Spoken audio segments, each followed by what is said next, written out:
Hello, everyone. Welcome back to Banter. My name is Tucker, and I've got a co-host who's a woman and one who's a king. These are my friends, Standard Action and Beater, and today we're talking about the Woman King. If you couldn't guess, this stars Viola Davis, John Boyega, Lashawna Lynch. But if you want to talk to us about any of the movies we're reviewing, you can join our Discord. The link in the top description. And also, you should subscribe to our channel and like this video and leave a comment letting us know your thoughts on the Woman King. Abram Bueller, it's your first appearance here on the official Backlot Banter review series. And I want to hear your thoughts on Woman King first and foremost. Now, Tucker, that's not true, but here's the situation, right? I've been here for very forgettable movies. True. I've been here to talk about in fairness, I did like The Gray Man. And then the only Oh, I movie I've forgot ever about this. fallen, Yeah. right, the only movie I've ever fallen asleep during in the theater, which is Paws of Fury. Yeah. But this movie, Tucker, The Woman King, is neither middling or insultingly poor. Yeah, to Sure. the contrary, The Woman King is actually one of my favorite films of 2022. I think that it is just such a powerful film. And I'm talking all kinds of power. I'm talking about visual power. I think it is beautifully shot. I think that the action is incredibly done and very creative. But most importantly, I think this is a narrative of powerful characters. And it's really the characters and the dynamics between them that cemented Woman King for me as one of my favorite films of the year. Tanner, how are you going to follow that one up? Well, I mean that was a strong thesis statement, but the heart of the statement remains true in my mind. The Woman King is pretty incredible in my mind. I mean, not only is this receiving an A+ cinema score recently, Crazy. an original film, nonetheless, based loosely on historical events as I understand it. But Abram is absolutely right when it comes down to the film itself. The characters are fantastic. The action, which I believe Tucker and I both have some qualms with, is nonetheless very well directed and ultimately, quite impactful when it comes to those scenes themselves. And yeah, I mean the narrative that this film weaves is also just really just grabs you, and I think it's no surprise that audiences are being attracted to the Woman King. Yeah, and it's not only very powerful. All these buzzwords you guys are throwing around, Hmm. but it's just Sure. so unique. I mean, this covers a time period that we've gotten films on, but we get them from the American perspective. We're talking about the beginnings of slavery back in the 1820s in colonial America, but we never really hear about it from the African perspective, and especially from the perspective of people that are fighting over the idea of selling slaves to the Americans. Like that's a very unique perspective to add to this sort of canon of this time period. And I think that's the reason why this movie connected to me so much is learning about it from a different perspective, learning about the culture and the fighting between the tribes, and then just the culture in the Dahomey and the way that they have different military tactics and things like that. I was really eager to learn everything I can because it's just so divorced from what we usually get on big screen American produced cinema. Yes, Yeah, absolutely. I think that's a really good point because from the trailer, Tucker, I really wasn't sure exactly what the film was. I kind of thought I was Yeah. going in, we're going to have a This badass trailer does action. not necessarily Right, correctly represent the actual story of the film. right. I thought we were going in, we're going to have like a pretty cool action film. Maybe it's like a revenge film or something. I wasn't quite sure exactly what we were getting into. But what I think makes this narrative so interesting is that it is so much more than just the action set pieces. There's Yeah. actually not that many of them. Mm-mm. You basically see something from each of the three major action sequences in the Yeah. trailer, right? So what the film really becomes, and I do think it could be shortened a little bit. If I have Yes. Sure. one Yeah. complaint about the Woman King, is that it is definitely too long at 2 hours 15.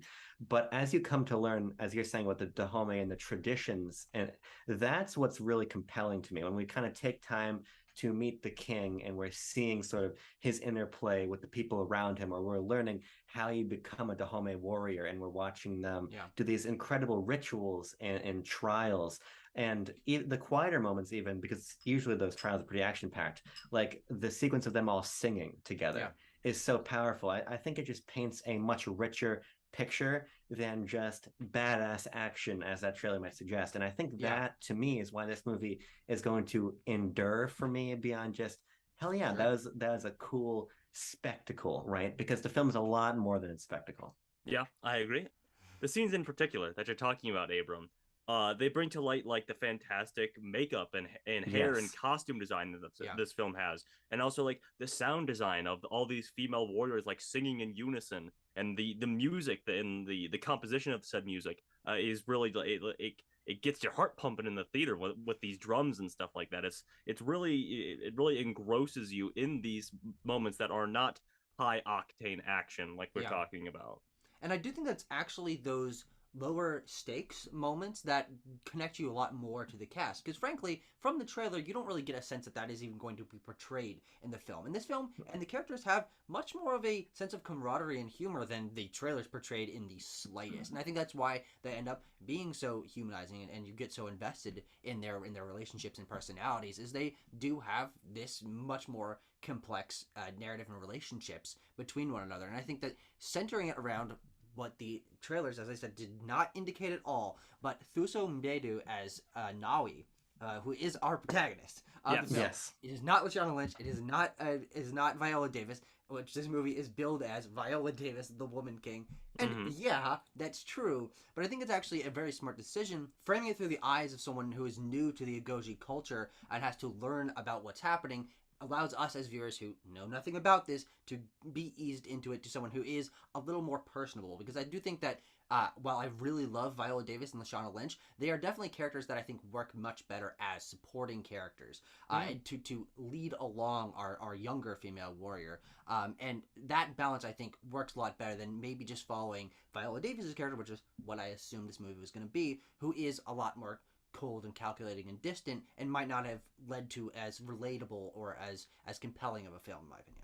Yeah, well, sure. I mean, good decision. Yeah, it's a very complicated tapestry of characters, really, because the ways that these kind of character relationships develop and end up intertwining as you learn more about them paints this picture to me that is far closer to like an ensemble film, because I think that you have a lot of really fleshed out performances. I think Viola Davis is fantastic. Absolutely. But my favorite, and actually probably my favorite performance of the year, is Lashawna Lynch as Izogi. I love her so much. I think she does a fantastic job, not only being badass, but having these smaller moments with Nawi, especially as Nawi first comes to the palace, and we see Lashawna Lynch become almost like literally an older sister to her. And that relationship, as it develops and then reaches its end as the film ends, I think is really great. And so for me, she's definitely the standout, but I don't really think there's a bad performance out of absolutely not anybody, except for this guy who plays Santo. But I want to talk about him, because I think that whole element of the film is probably where it works the least for me. Yeah. If we're talking about things that don't work, let's just talk about these supporting performances here, because we just went on a whole tirade about how the regular ensemble cast is fantastic. But yes, of course, when you get to the character of Santo as portrayed by Hero Fine Tiffin, I find a bit lacking there, and the corresponding name. the corresponding like romance subplot that our hero Nawi and Malik have. That's a weakish part of the film. I would say weakest for sure. Yeah, it just speaks to the fact that this feels like it's 2 hours and 50 minutes long. And I think that you could have told a tighter version of this story, wherein you could have pretty easily written these characters out. Because first of all, it's like we don't really need a man in Santo to sit here and be like, the Europeans are racist and bad colonizing forces, right? You don't need a character to be that figurehead. That's obvious. And so because of that, he feels very underdeveloped to me. It feels like he is just this shithead who's coming from, where he's coming from? Portugal? Yeah, Portugal, yeah. Yeah. And so that felt very, very flat to me. At the same time, Malik, at least he has more screen time, but it's like, I don't like this whole dynamic that they're portraying here. I think that the film actually would have been more powerful, and I'm not going to go into any spoilers, but if Malik wasn't the one to sort of motivate some of the plot in that third act, I'll just say that much. I think that there was ways to write both of those characters out of the script, have the film be like an hour 45, and be even better for it. Yeah. I mean, Malik is there to be eye candy ultimately at the end of the day. He's in fucking crazy shape, Tanner. Jesus Christ. He's a good bit of eye candy, I will say. I also just have to point out that Hero Fine Tiffin is also in the After series of films, and his acting there is no testament to his inclusion in the cast here, I will say. Yeah.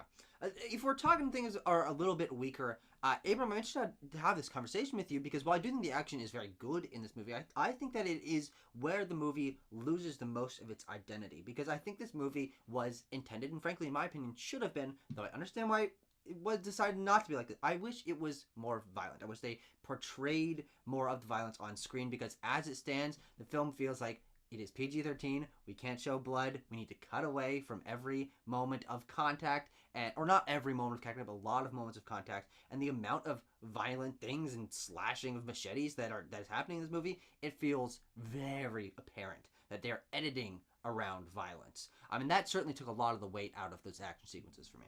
No, I thought this movie was rated hard, to be totally honest with you.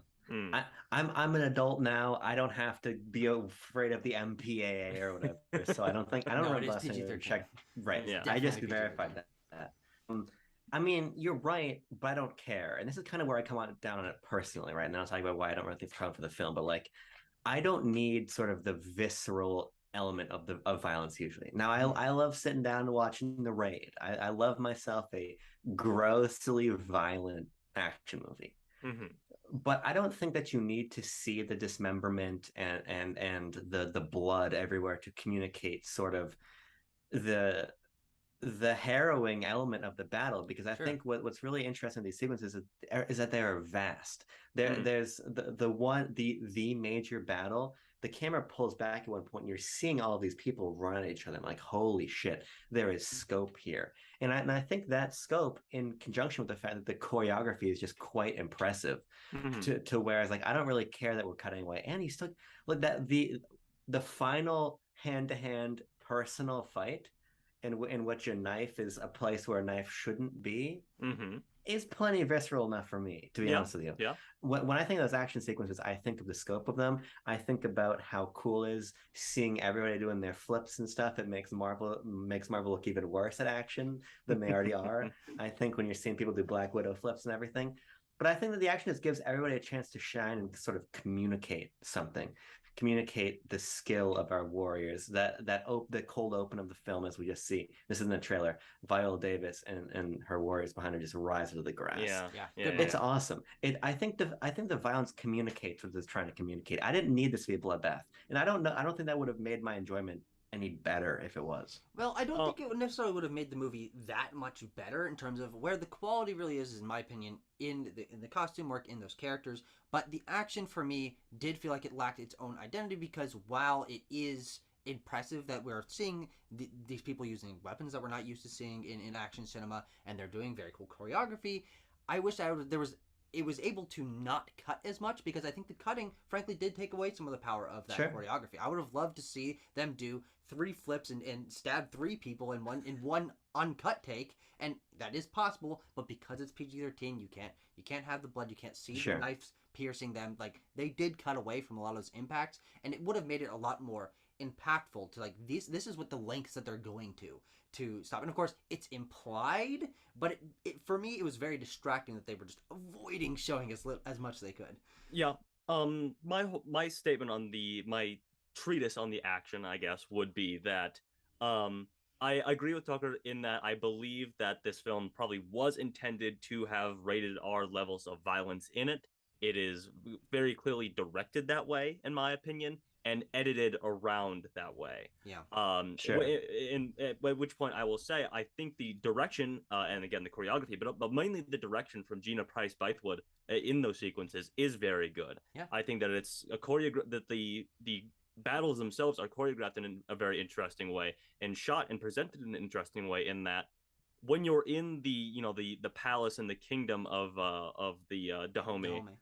And there's very much like warmer orangey sort of yellow color grading to everything, and when you're in those battle sequences, they take all that down. It's very grayscale. It's darker when we're doing those wide action shots and stuff like that. I noticed it different in the color grading, and while I'm not crazy about that grayscale stuff, I do understand what it's meant to represent here. It's grittier, it's realer and stuff like that, which is why I feel perhaps the editing and the MPAA rating that the studio decided to go with for this takes away from my enjoyment of it a little bit, because I'm a sicko. I want to see people getting their fucking head chopped off. I want to see people dismembered, stabbed through, all that kind of stuff. But Abram, to your point, I do think that it comes across quite well in the direction and as well as the performances from our actors. Like, obviously when we have to cut away from someone getting stabbed in one of those battles, we have to pan up to our actors, and the brutality and cold and calculating nature with which people, our performers like Viola Davis and Lashawna Lynch, sort of present themselves when they just like killed 3 dudes in a row is very cool. I'll just say it's super cool. Yeah, it's very cool. And to your point about this sort of being a confident hand directing it, and that big battle, which is like in the middle of the film, it's basically like a reel of everybody doing hero shots, which is awesome, as it's segueing between characters, just pulling off combos pretty much. And I just think that that's very effective. And I would wonder if the sort of violence was toned back in an effort, and this might be completely off base, for some sort of awards push of this film is not going to go anywhere. Possibly. If it's going to basically devolve into what's going to become B movie violence for large chunks of it. And it just comes back to me of like, Extraction is a great recent example. That's a fairly modern movie on Netflix, and bloody action is really fun. But I think that when you watch a lot of bloody action, it's great. But in a film like this, it is more driven by its narrative and characters. The communication and the implication is plenty. The film, like Extraction, The Raid, these movies are great, but they are predicated on the fact that people are getting grossly dismembered. That's not The Woman King, and maybe that's a problem of marketing. But I think in the context of the film as it stands, I didn't need it. Yeah, Abram, I think you probably have a great point with them maybe positioning this to be an awards darling of some sort. Sure. Maybe not in above the line categories, but maybe certainly in below the line categories for sure, with costume design and other things like that. And I think you might have a good point there about them maybe wanting to tone it down for the sensitive sensibilities of Academy voters. Sure. Can I just say a quick shout out, by the way, to John Boyega, who does a very good job trying to build that post-Star Wars career for himself. I know he had that movie just came out recently that literally nobody saw. I saw it. What movie am I thinking of? Breaking. I have no clue what that is. But I think that he is very good in Woman King. Again, as I said, I think that the only bad performance is from this guy that plays Santo, really. Yeah. This is a good moment to sort of end it on, I guess. I didn't really get to talk about the performances from Viola Davis, Lashawna Lynch, and Thuso Mbedu, but obviously, as you guys pointed out, they're amazing. I mean, and there's stuff I want to talk about in spoilers, so I suppose we should probably give our ratings before we get into that. Can I say one more thing? Non-spoilers. I love the film's visual presence. I think it is a beautifully shot film, and to your point, Tanner. The last thing I want to do is give Tucker more credit than he deserves. I think that the color in the film is so rich. Now I'm watching it in a shitty theater in Western Massachusetts, right? So I'm not on one of these premiere screens, but it still looked great. There's some shots you can tell, like, oh, maybe that's a CGI city line in the background or whatever. Yeah. But nonetheless, I think it is quite beautiful, and I love the singing. I think the sound design is excellent. The sound design also is part of the reason why I think the action is sold for me a little bit better. That is also part of the combination of those are some of the most violent sounds I've ever heard in my life, and it's not quite matching what I'm seeing with my eyes. And I just there's a little more parody there, but you're absolutely right about the visual style in this movie. I do wish that maybe there was more creative cinematography and framing and camera move and stuff like that, but I'm not really worried about that when I'm watching performances and characters that are so compelling. Not the end of the world. I actually have one other point, non-spoiler point I want to say. Sorry, all right. I'm not on these reviews so ready. Often. I'm so ready to give my score. In a second, I'm chomping at the bit.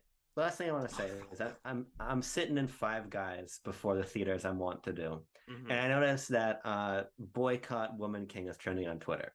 Okay, didn't see that. Because of the fact that it doesn't accurately portray the Dahomey, because they're more violent in X and Y than the film portrays. Let's just say that it's a slippery slope if you want to start making that argument the way we depict our own history. Okay, so let's just nip that in the bud right here. Is it inaccurate? Maybe, but let's look at how Americans are portrayed from this time period. So shut the fuck up. It's an awesome movie. That's all I want to say on that point. Yeah. But I thought that was ridiculous when I saw that trending. You gotta be fucking kidding me. Yeah. I'm gonna give this film, if we're gonna transition into scores very quickly, I'm gonna give this an 8.1. 8.1. Abram, do you want to go last? No, that's fine. I'll go now. I'm gonna give it a 9.1. Oh. And nice. I'm just gonna, whoa. All right, we don't want to get violent here. This is a PG-13 review. You're gonna have to cut away from that. Whoa. I'm gonna give it a clean 8 out of 10. I think this is a Cool. great movie, but I do think if it was shorter, if it had been a little more visceral, and if there had been a few more unique camera movements and framing choices, I think this could have been one of my favorite movies of the year. But as it stands, just a really good addition to this year, and a very unique film. As I certainly started with, I think this is not like anything else you've seen this year, and it portrays a very different narrative from what we're used to seeing. It's framed in a similar way of a revenge, of an action film, of a historical epic, but different perspective absolutely sells this movie as something that is essential for the historical epic genre. Yeah. Now, I'm going to do a clean cut here. Spoilers. We're in spoiler zone right now. Go see The Woman King, even if you're vaguely interested in it. It's a very good movie. Plus, support original filmmaking and stuff like that. Yeah. Regardless, spoiler section. I'm talking about things that happen to the characters, who dies, what the reveals are. I'm talking about that right now. I love the character connection that is eventually revealed in this film, that Nawi is the daughter of Nansika. Is that how you pronounce that? Naniska. Thank you. Naniska. I love that reveal. I love the dynamic that eventually comes about of it, and I love the way that it feeds into Naniska's character arc. As Tucker introed her as, Viola Davis's performance is quite cold and calculating, but as we come to find out, that is only because she has sort of closed off these areas of her mind, these areas of her, very tortured past, obviously, to become a leader that, yes, would sacrifice herself, but maybe selfishly and hypocritically, based on the fact that she's always like, the tribe sticks together. All of our warriors, we stick together. We don't abandon one another, even though she strikes out on her own to seek revenge on Ode. Is that his name? Whatever the new general bad guy's name is. Yeah. But yeah, and I love that she's sort of in seeing the return of her daughter, who she sort of at first correlates with this very dark part of her life where she was obviously raped by this man. She eventually comes in her character arc to sort of embrace her and embrace the tribe and really open herself up personally when she becomes the titular Woman King. Yeah, honestly, Tanner, I don't have a whole hell of a lot more to add on to that. I just think it was a really effective complication of the plot, because I like how the film becomes more personal as it develops. And I think it leads to really nice moments of characterization, not only for a core cast, but just for all the sort of pieces at play, like when we see Viola Davis set out on her own, and then you hear everybody marching rank and file behind her. That's an awesome shot. And then everybody just marches on through. I think that's really effective. And it is those intimate moments that make the film really excellent.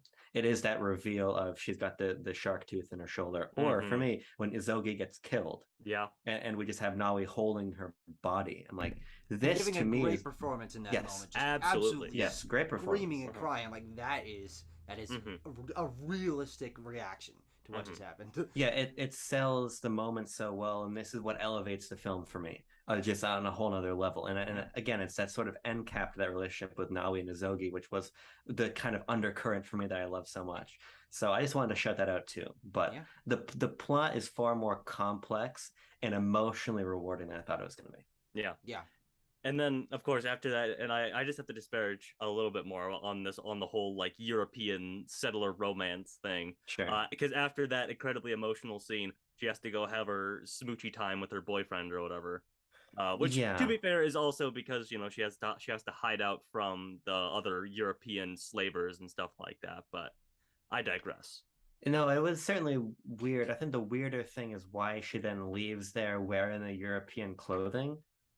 That to me, I don't really understand. Bloody is the canonical reason. But I thought that the joke was gonna be like, oh, they don't give a fuck. It's bloody because they're killing people, so they don't care. Of course, their clothes gonna be bloody. You know what I mean? Like, I don't understand why she leaves in the corset. Like, what is sort of the symbolism here? It feels weird to me that this is a decision being made.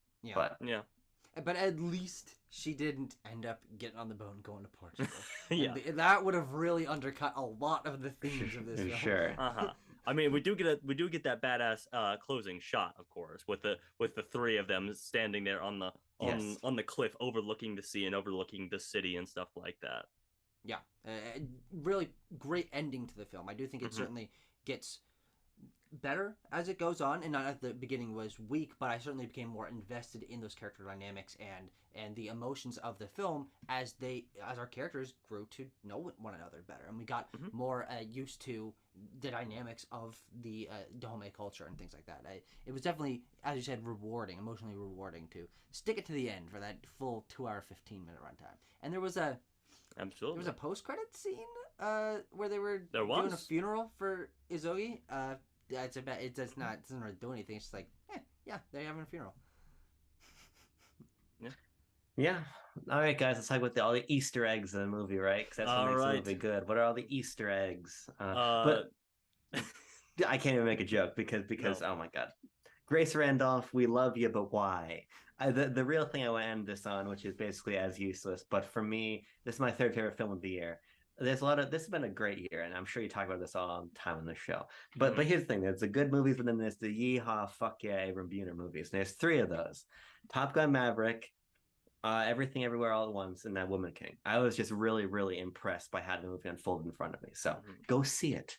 The yeehaw, holy fuck yeah, Abram Buner movies being, of course, 2 of the most popular films of the year.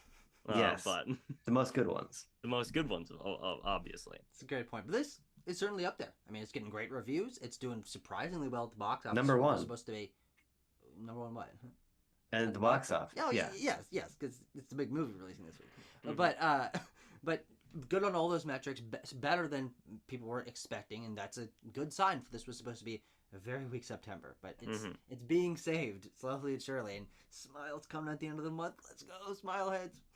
Don't worry, darling. All the drama therein is also coming next week. I'm going Thursday night for Don't Worry, Darling. Oh yeah, baby. Which means you might be on our review with us.